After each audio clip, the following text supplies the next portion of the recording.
Hello, ওকে, location পাঠা, আমি আসতেছি। শাফিজ,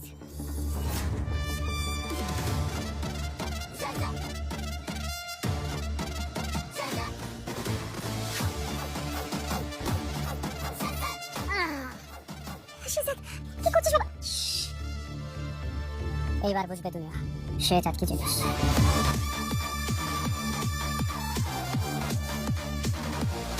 একই নাটকীয় মোড়।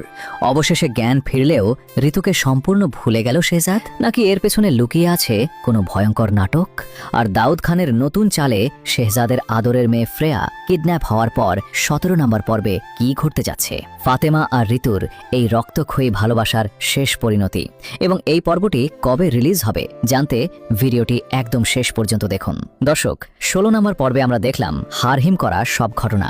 দাউদ খানের গুন্ডাদের গুলিতে শেহজাদ যখন মৃত্যুর মুখে, তখন ঋতু নিজের হাত কেটে রক্ত দিয়ে ভালোবাসার চিঠি লিখেছে এবং নিজের ও পজিটিভ রক্ত দিয়ে শেহজাদের জীবন বাঁচিয়েছে। কিন্তু হাসপাতাল থেকে জ্ঞান ফেরার পর শেহজাদ তার প্রথম স্ত্রী ফাতেমাকে চিনতে পারলেও ঋতুকে দেখে সাফ বলে দেয়, কে আপনি, হু আর ইউ?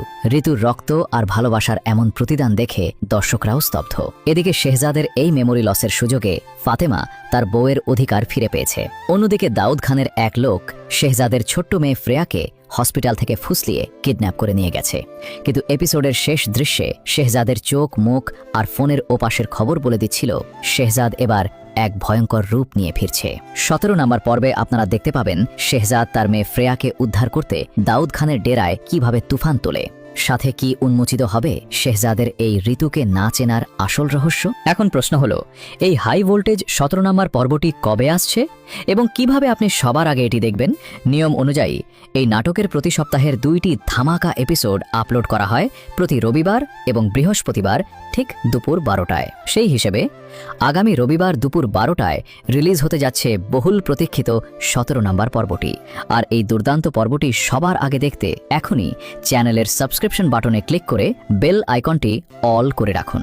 আর হ্যাঁ, রবিবার ঠিক দুপুর 12টার আগেই চোখ রাখুন স্ক্রিনে, যাতে আপলোড হওয়া মাত্রই 1 সেকেন্ডও মিস না করে সবার আগে আপনিই দেখে নিতে পারেন। আপনার কি মনে হয়, শেহজাদ কি আসলেই ঋতুকে ভুলে গেছে, নাকি মেয়ে ফ্রেয়া আর লকার বাঁচাতে এটা তার নতুন কোনো চাল? কমেন্ট করে আপনার মতামত এখনই জানিয়ে দিন।